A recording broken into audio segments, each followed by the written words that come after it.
Good morning, fantasy managers. This is Devo1099. Welcome back to the 2016-17 season of the Premier League with fantasy football backers. Excited to be back. Sorry we missed last week, but plenty to talk about here. We've got Draftkings back in full swing for their first full season in the United Kingdom, as well as FanDuel starting out. We're going to I can't play on FanDuel. I'm based in the U.S., so we will have some UK players probably in the next few weeks to discuss that game. I know that there was some overlay last week, which is to be expected. They are not pooling. They're not pooling their prizes with the United States. There's not even a soccer or football game to be played in the U.S. So. Not a lot to base that on, so I don't have an opinion on FanDuel's particular offering. I did find the scoring is a little bit peculiar. How that always plays out will kind of determine the angles in that. But, I heard clearances are counting and, goals are worth 20 points. And so everything's a little bit accentuated, which is interesting because Draftkings had kind of cornered that market in other sports of having a multiplier of points, and FanDuel always was a little bit lower scoring. So interesting that they went the other direction and that they created an entirely new site to be used in the UK. I've heard there are some hiccups with that, but it does look nice from what I've seen. My colleague Kieran has taken a look at it, then promptly went on holiday. So we'll get some feedback from him as well once he gets a chance to play. So looking to see, what FanDuel ends up doing in the UK and whether they can get in sort of a fight with Mondogoal and Draftkings. I know Mondogoal has been doing some expansion internationally, put out some relatively low prize pools in the first week, but, they're always a couple investors away from really making a splash as well. So if we have three really solid sites to play on, and who knows if some more jump in. So I'm going to continue just to focus on DraftKings here tonight or this morning, depending on how you want to look at it.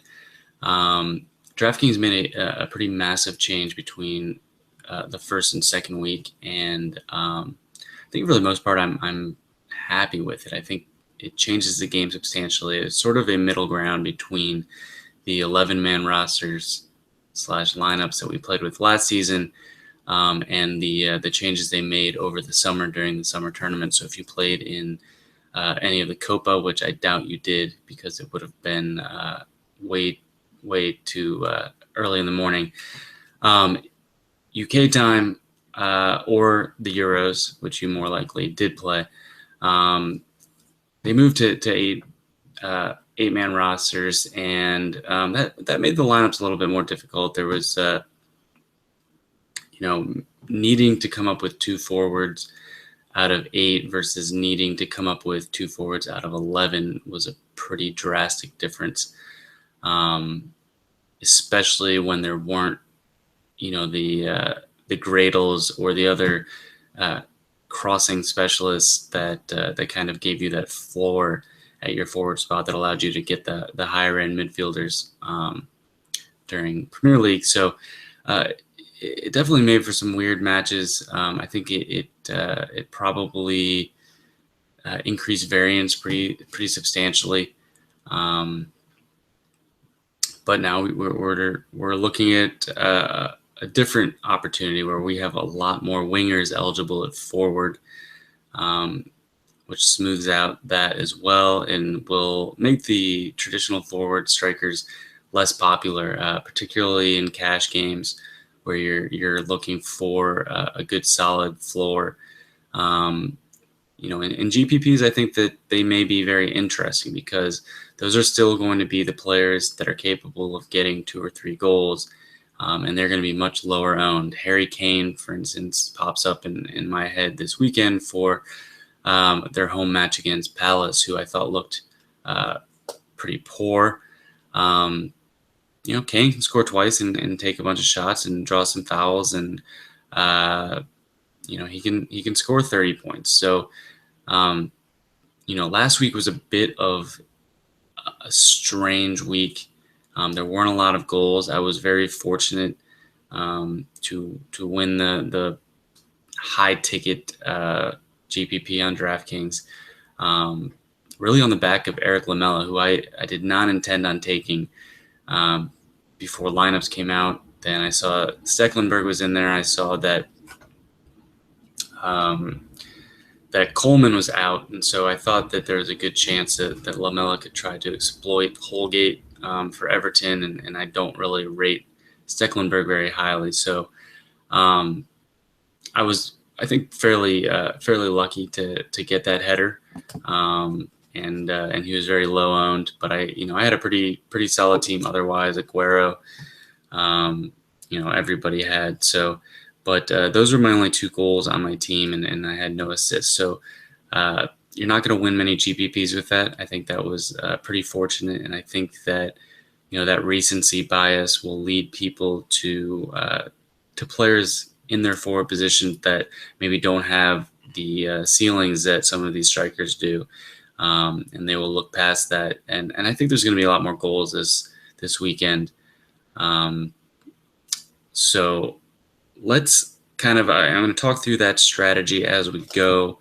How I'm handling those changes, because you can certainly get away with not using any traditional strikers the rest of the season if they continue this. So that doesn't make them worthless. It makes them they're very binary.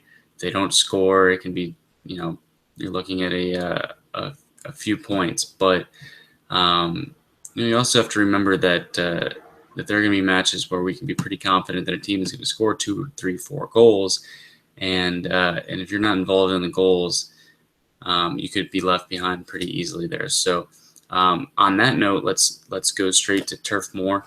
Welcome Burnley back to the Premier League. They lost last week. They didn't really look very good in the process. They went and sold David Jones, which was news to me, and signed Steven Defour from Anderlecht, who should shore up the middle of the pitch for them a bit. They have Goodmanson, who played for Iceland, and they're playing Liverpool, who I don't know. I don't really know what Liverpool is doing in their midfield as far as trying to stop the other team from scoring. But they're going to be ready to score themselves, which they did against Arsenal. Mane maybe hurt, so I have a feeling they're not going to risk him in this match because they have enough depth to not worry about it.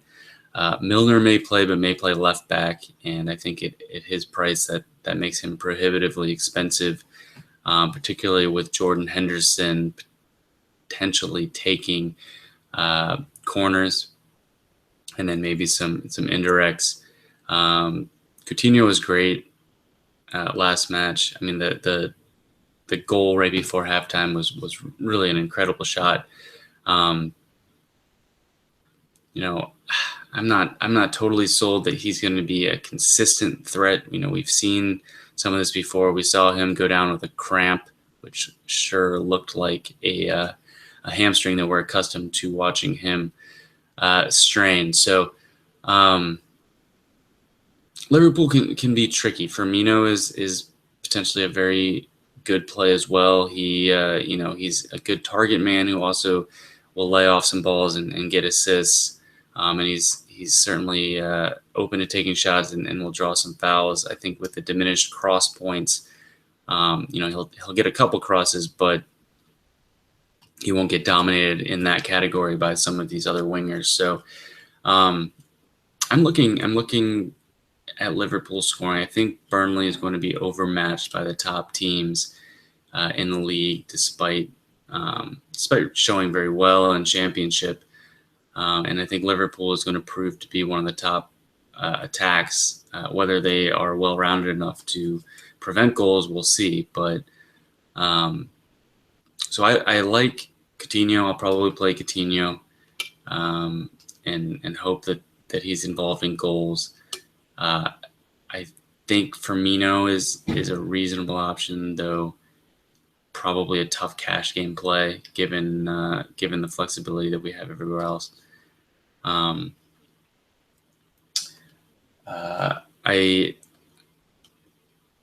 like Mane. I don't know that he's going to play.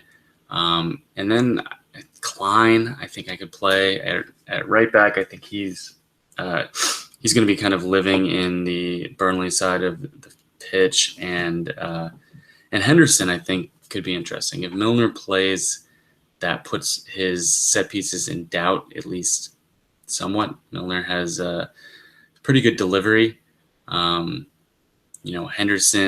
played ahead of Milner for England this summer and definitely had his share of set pieces as well. So if he's on corners and set pieces, Henderson is relatively inexpensive and can contribute in some defensive categories as well.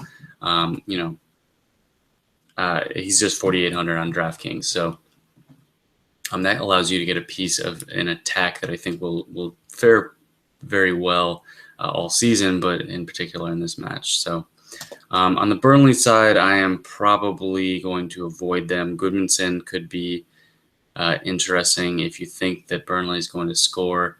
Andre Gray missed a big chance last week, but he's going to be in position, and I don't know that Liverpool is ready to stop anybody just yet. So I wouldn't be opposed to using them. I think they're really strong GPP plays. I'm nowhere near using them in cash games, but I think Burnley will probably score. I think Liverpool will score several times. I'm guessing 3-1 type of match, and we'll kind of see what lineup Liverpool has and make decisions from there. But I definitely want a few parts of that in both cash games and GPPs. Swansea won last week, as did Hull, and they face off here, not expecting a battle of teams at 3 points after a week. Fernando Llorente looked really good for Swansea as a target man. Gomes was never that strong in the middle. He had his moments. Sigurdsson did not play until the last, I think he got about 20 minutes in the match. So Llorente was pretty solid. He had 6 shots, 4 on goal, and was definitely a threat. Whether that continues will be contingent on the delivery he can get. I think Sigurdsson will open it up to some potential through balls so that they have some flexibility in the way that they attack rather than just coming in from the flanks. If Montero plays, I love him. He's only 4,000. He's now eligible at forward. Forward eligibility is definitely a plus, but considering how many players added it, that does take a little bit of the shine away. However, at 4,000, Montero is a stone lock for my cash games if he plays, and I think he's got decent GPP upside if you think they can score and he can get an assist. He can get you 10, 12 points fairly easily without an assist. So Sigurdsson's a little on the more expensive side at 8,700. He was very solid when he came on. He had a good summer, obviously, with Iceland, and takes pretty much every set piece. He takes penalties. Unless Llorente's ahead of him, but I kind of doubt that. Takes penalties, takes corners, takes indirects. So in a match against Hull, who I still think is probably the worst team in the Premier League, despite their win against Leicester, you have to like Sigurdsson in that match. He may end on 15 or so points, but that's probably going to be fine depending on where the goals end up and In cash games, I think that is fairly reasonable target to get a little bit less than 2x for a higher price player like Sigurdsson. Conversely, if I'm going to take Montero, I'm probably going to want closer to 3x just because he's more inexpensive and you need that upside. So just that's kind of how DraftKings ends up pricing their players in most sports. So that's something to consider here. Fabianski was solid. Kingsley was one of the higher scoring fullbacks. He may lose his job here. There's some rumors that Taylor is going to play. So Naughton on the other side, I think those guys. I mean, if you can put Naughton and Kingsley in at your defenders slots, hope that they get some tackles and crosses. You've spent 6,600, and you can have essentially whoever you want in the rest of your team. So that's reason enough, and I'm not overwhelmed by the talent offered among defenders. I do like Klein. I like Ivanovic. Rose and Walker could be great, but they're not values by any means. So I think Kingsley and Naughton could be a really nice combination in both cash and GPPs. And then you just kind of have to hope that Hull doesn't score, which they might. Swansea's defense is not particularly good. It's fine. They lost to Ashley Williams, but for the most part they do know each other, so that's a decent start. And Fabianski looked great this summer as well for Poland. So I like Swansea a fair amount in this match. I also just don't like Hull generally. Snodgrass was fairly impressive. He did a little bit of everything. He his goal was slightly fluky, but he took a lot of shots as well. So they're gonna need that type of player this year. Abel Hernandez is a fine striker, but he's not going to be able to get a lot of service in matches where they're just consistently overmatched and they don't have much of the ball. Leicester probably should have won that match, and they failed to. But that doesn't mean that Hull is good, and now they're going away with a little bit of probably relief that they got their first win. So I'm going to leave Hull alone. Snodgrass, he's tough. 6,300 is probably about $1,000 too high. He's going to settle back probably in the mid fives this season. You don't really like to pay for a player that just had a career match because others are going to do the same thing. And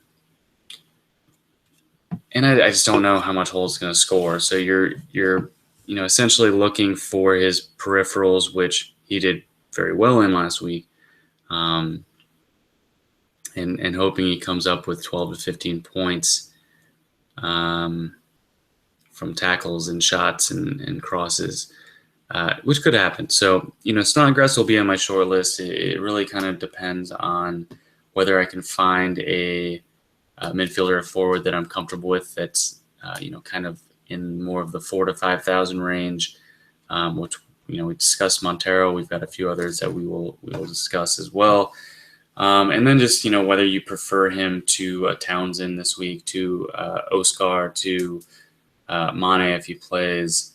They're all in that kind of general range, but Oscar and Mane certainly I think are more likely to score on a general basis, and they have much better matchups. So we'll see. I definitely will have him on my short list. If I make multiple teams for GPPs, I'll use Snodgrass here and there. But whether he makes it into my final cash team, we shall see.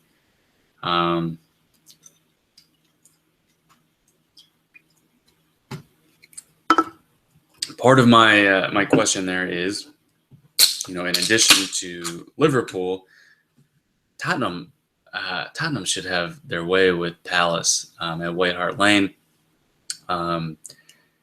They did enough against Everton. They probably dominated that match, but they also went down fairly early. So, Everton was they've got Ronald Koeman now, and he knows what he's doing defensively, and so they wanted to let Spurs bring the match back to them. And Lamela got the goal, and Tottenham was a lot more dangerous. Last season they were very solid all the way through, and I just think that Palace. I think Palace are in a lot of trouble. They did just sign Benteke after letting Balassi go to Everton, but I don't know. Palace has a lot of red flags pointed at them defensively. I don't know that Pardew knows how to solve those issues.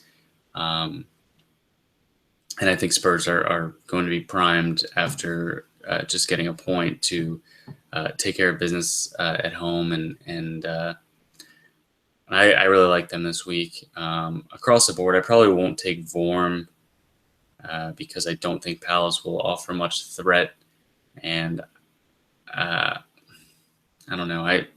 I've come to the point now where I'm more interested in keepers that I think are favored to win and compile a couple saves that may offset a lack of a clean sheet. So I'd probably be more inclined to take Mignolet over a Vorm, just because you've got a couple more outs. If you're a poker player, you know what I mean by that. And you just, there's a couple more ways you can get to 10 to 12 points. Whereas if, Tottenham goes up 2-0, they don't get any saves, and then Vorm gives one up late in the match. You're looking at -2 for that and 5 for the win. You get 3 points. Obviously, he could also get 3 saves and get the win and the clean sheet and have 16. So the variance on keepers is going to be a challenge all season, and that's no different. That's just been kind of what I've gravitated towards is finding teams more on the win side than necessarily on the clean sheet side, because that's gotten a lot more precarious as they've taken away the 1 goal against bonus. It used to be 5 for that, and then 2 if they allowed a goal, and with that being gone, that kind of takes a little bit of the security blanket out. So that's kind of been my thought process. Did not work at all last week, as I had Hennessy for Palace, but fortunately there were really just the keepers was a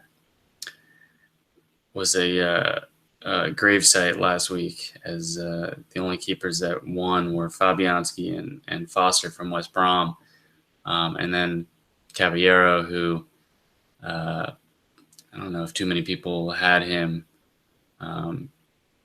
Many had Hart, and then he didn't start, obviously. But Caballero didn't really have much of a match anyways, but he did get the win late. So let's chat a little bit more about Tottenham. I like pretty much any attacking player on their team. I like Harry Kane a lot for GPPs. I think that based on all of what I've mentioned for the change in positional eligibility, people are going to look right past Harry Kane. He was horrendous last week. I think he had 1.25 points, something in that realm, and it'll be tough to look at him and say, okay, I think that he's going to score 2 goals, but I think he's going to score 2 goals. Eriksen and Lamela are likely to split some set pieces and corners. Dele Alli is another GPP play where, he's can score goals. He scores goals when you least expect them. He can draw some fouls. He may be involved in assists if they they get some counterattacks, or they can win the ball pressing in the Palace side of the field unexpectedly. And in matches where I think the Spurs are going to score a fair amount, I like Ali a lot, despite that I think that his kind of expected fantasy points on a game-to-game basis are pretty low relative to his price. So more of a GPP play to me, but I do think Spurs are going to score. Lamela is near and dear to my heart after that goal last week, and I think that he's really starting to have a breakout campaign. I think Spurs would be smart to sell Eriksen if there's a lot of demand for him right now, and they think that they can find some sort of replacement. It's probably not Son, it's probably not Chadley, but I think Eriksen is sort of lacking the pace to keep up with what Spurs are trying to do, and I know that he was very good last year. I just think that if Barcelona or Real are really calling for Eriksen, I think it's time to turn the team over to Ali and Lamela and see what happens, and turn that money into filling a few more needs. Walker and Rose, I think, are great plays. They're a little bit expensive. I think Rose is 5,700, Walker's 5,200 or 5,300. I think I'd take the discount on Walker in that scenario, and Palace is a little bit weaker on the left as Suarez likes to bound forward a little bit. Palace, Townsend was great for me last week as well.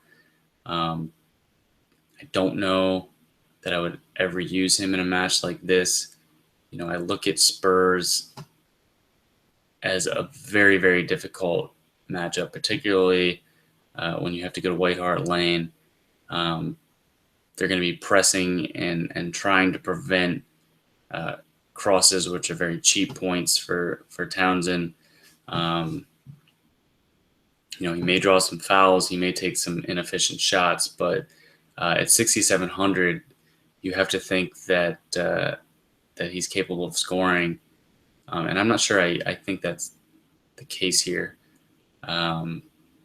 So do you think that he can find 13, 14 points without really having much of the ball, and with having pressure on him from a fair amount of players that that may have grown up with him and know his tendencies and know how to frustrate him? So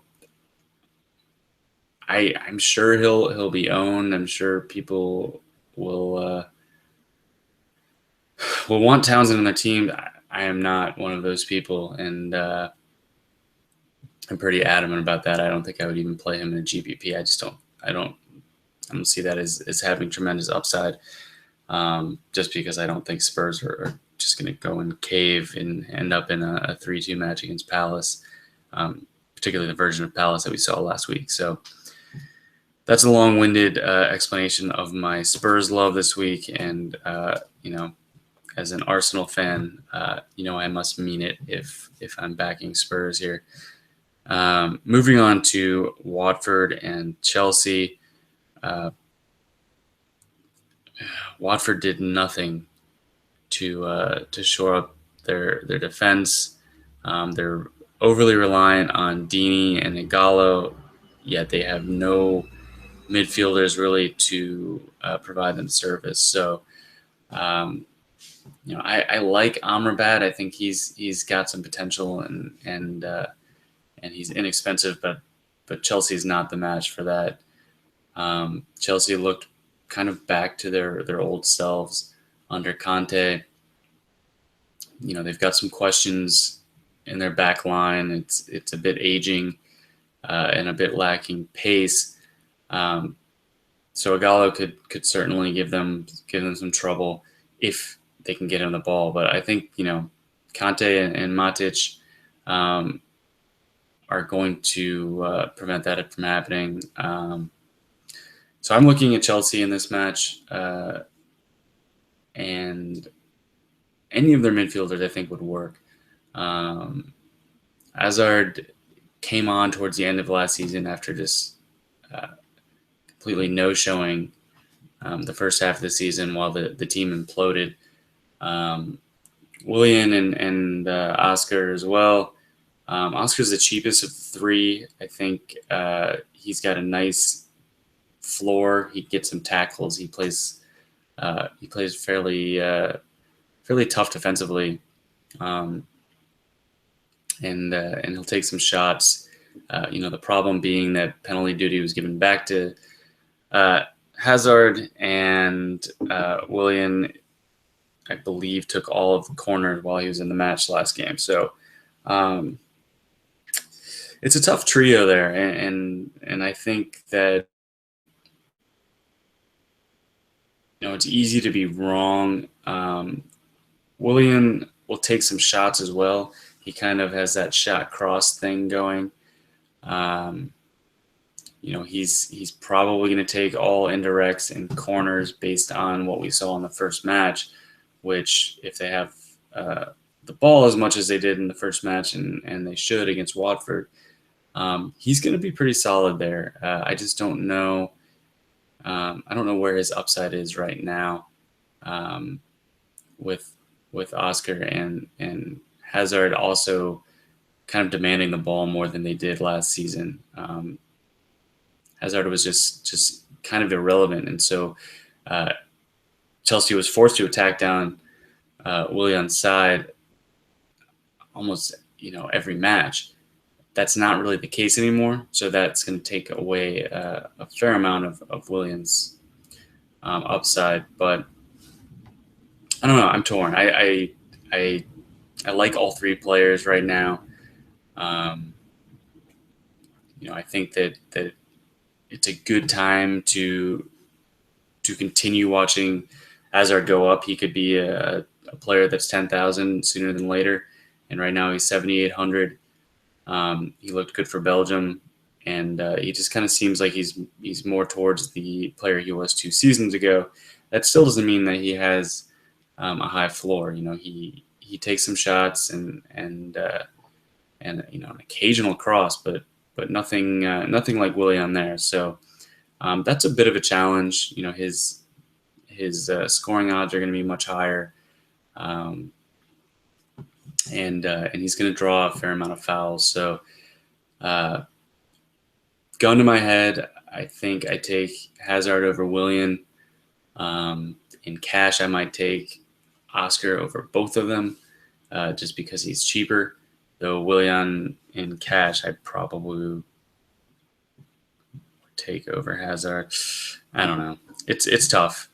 It's tough, and especially with Liverpool and Tottenham in potentially better shape. Plus, I really like Sigurdsson. It's going to be tough to squeeze more than one Chelsea player. So, good luck. Pick the right one. West Brom and Everton, I think, is going to end up being extremely boring. I've heard a lot of Morales talk. He's 4,800. He took corners last week ahead of Baines. We don't know that he's going to continue to take corners ahead of Baines. He may not start. Balassi is going to be waiting to get his appearance. He may start or he may come on, at 60, 65 minutes. We know Morales has very thin tissue in his legs, and his hamstring can go at any time. If you used him last season in either of the matches that he got sent off, you probably have a bit of a negative feeling towards him. And I must admit that I did use him in one of those matches. That may be driving my my doubt for him a little bit more. But I'm not quite as excited about Everton in this match as you would be about an actual good team facing West Brom, because I think West Brom plays fairly well at the Hawthorns. They know that, for them to finish 15th, which seems to be their goal, they need to take care of business against mid-table teams at the Hawthorns, and Everton is looking squarely mid-table, and I think that the Baggies are going to show up and know how to handle a team like that. Lukaku may not play. He could definitely give them some trouble. I don't really like Barkley in this match, though. I think he could pile up a fair amount of points just by virtue of them having the ball and West Brom being prone to fouling. So Morales is a really tough call for me at 4,800. He's probably closer to a 6,000 type player. He's eligible at forward. He took corners. He likes to shoot. There's a significant amount of positives. In the end, are there other players in his price range that I like more than him? That's a little bit tougher. Looking directly at West Brom, you actually have a few candidates. You've got Matt Phillips, who was poor last week. He had 3 crosses. He didn't take any set pieces. So you wonder if he's lost that, and the result of that was Craig Gardner sort of had a resurgence. He had 5 chances created, which we have to take fairly seriously when Rondon is in the middle, and he took all the corners as well. He took a penalty last season at the end of the year and missed. Berahino is probably ahead of him on penalties, so I don't want to advocate for Gardner for that. I don't know that will work out. But he could be taking some direct free kicks, some indirects, and corners. So at 5,200, do I trust Gardner more than Morales? Probably, to be frank. Do I trust Phillips? Not right now. I think Phillips is a much better fantasy player than Morales overall, just because I think Morales is just, he's not built to play 90 minutes. There's a reason that last year he had 23 appearances and 13 of them were from the bench. So he's not going to all of a sudden be a player with stamina and the soft tissue to survive the rigors of the Premier League. So at 4,800, I'm fine playing him. I may play him just to block because I think he will be very popular in cash games. I may get adventurous and play a Gardner, or I may just go a completely different direction and maybe play the Swansea defenders and kind of smooth out the rest of the team so that I don't have to go that low at midfield. So it's going to be an interesting one when we get lineups. We'll have these 5 lineups. There's probably bound to be a surprise or two when you look here. Everton's got a new manager. Chelsea has a new manager. Watford has a new manager. I'm not even sure Hull has a manager. Just kidding. Swansea's, got a manager for about half a season now, and Burnley and Liverpool are carriers over from last season, but Liverpool certainly has some injuries that we're going to be paying attention to. So don't get too set on your lineups before you see team news on Saturday. But so that's my piece on Morales. If he's in my team,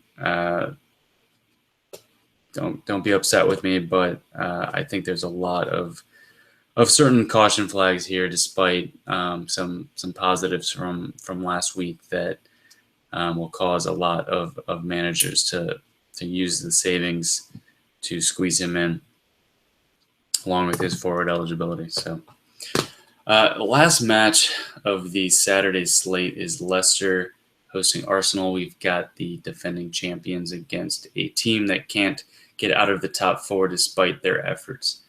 Arsenal beat them twice last year, one in a thrilling, I believe, 5-3 win, and then an even more thrilling match with Danny Welbeck scoring in the last possible minutes to win for Arsenal, which seemed at the time would buoy them to the title, and that failed.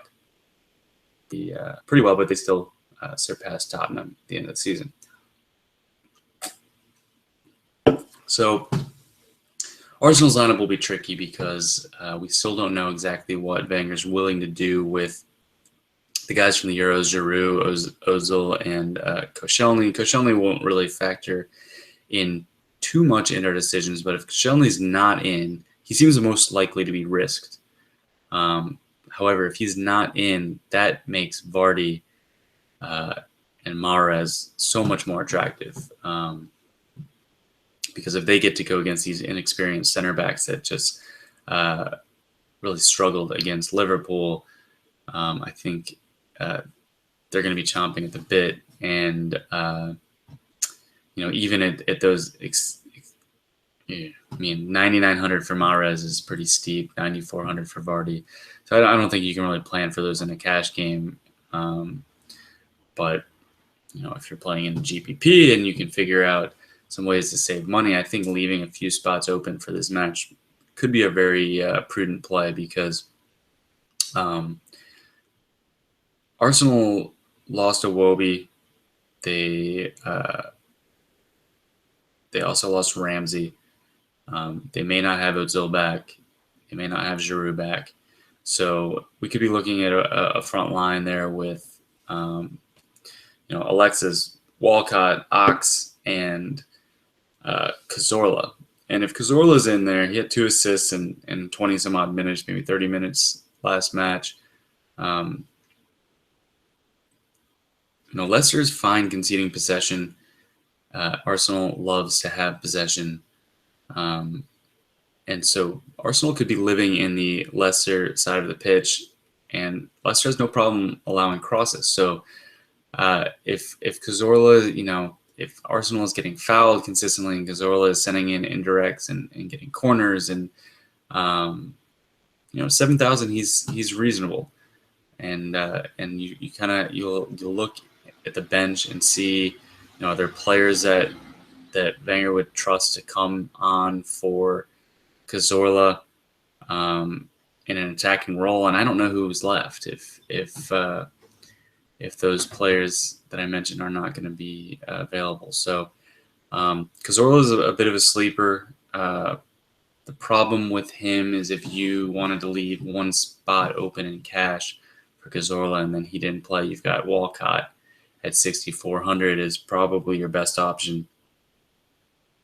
And in the case of Cazorla not playing, if that means that Ozil plays, then Walcott is bordering on useless.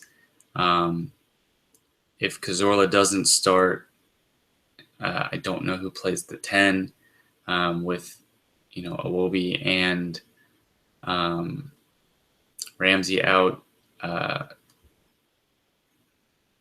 And I don't know that Ozil will play. It sounds like he's probably least likely of the 3, though Giroud also doesn't sound like he's playing. So, would I turn to Alexis in this match after his poor performance last week against Liverpool, where Arsenal scores 3 goals and he doesn't factor into virtually anything? That's tough. I don't know if he is fully fit. Copa seems to take a lot out of him each summer. It was the same last season. He was a very slow starter when he started to be included in the team. And you're not getting a discount for that. You've got 9,100, I believe he is, and he's away here. So I'm probably fine passing on Alexis here as well. And I think Eriksen's certainly a better play at 9,200. Just kind of glancing over this Sigurdsson at 8,700. I would just feel a little bit more comfortable with those. But this game could be, I don't think we'll see a 5-3 match again. Leicester's tightened up defensively, the entire second half last season, and they gave up 2 goals a whole, but I'm not convinced that was a defensive issue. But they're, without Conte, and with the kind of, I've been referring it to as the hangover of winning the title, or just the satisfaction of winning the title. I don't know if they're going to be the type of players that are going to be that hungry to go and chase a championship again, or if they're just they play as well as they can, and they still might be the 7th best team in the Premier League. So we'll see how it all shakes down. They can bask in that glory for the rest of their lives. So no shame if they lose to an Arsenal team that is fairly desperate for a win here, and seems to sort of have their number, or at least kind of know how to manage Leicester better than some other teams do. So we'll see how it all shakes out. I'm excited for this weekend's matches. I'm excited for FanDuel and Draftkings and Mondogoal to start to get a foothold in the UK, and we'll see if it picks up. It's hard to know how how the fire will start, so to say. It took a few years here in the States to really get going, and then once it really did get going, obviously we had some issues. New York recently passed a law to get back into it, which has not been fully permitted yet. So I am currently going to New Jersey to join leagues, which is a huge pain. But I do think, as somebody who gambles a lot less than I used to, I don't look at daily fantasy as that. I know a lot of people do. But I do think it's a completely different format than being able to go and place a bet. And we may never get those punters. That may not be the target. It may have to be the guys that want to look at the statistics a little bit more, and if that's the case, that certainly limits growth in the UK, as it has a bit in the States. So we'll see how it checks out. Should be exciting. Look forward to some new additions at Fantasy Football Backers. We'll be working on a few different things over the next few weeks, and hopefully rolling them out. And any feedback is helpful. This rambling session is going to end now, and I wish you luck. Fantasy managers, this is Devo1099 signing off, Fantasy Football Backers.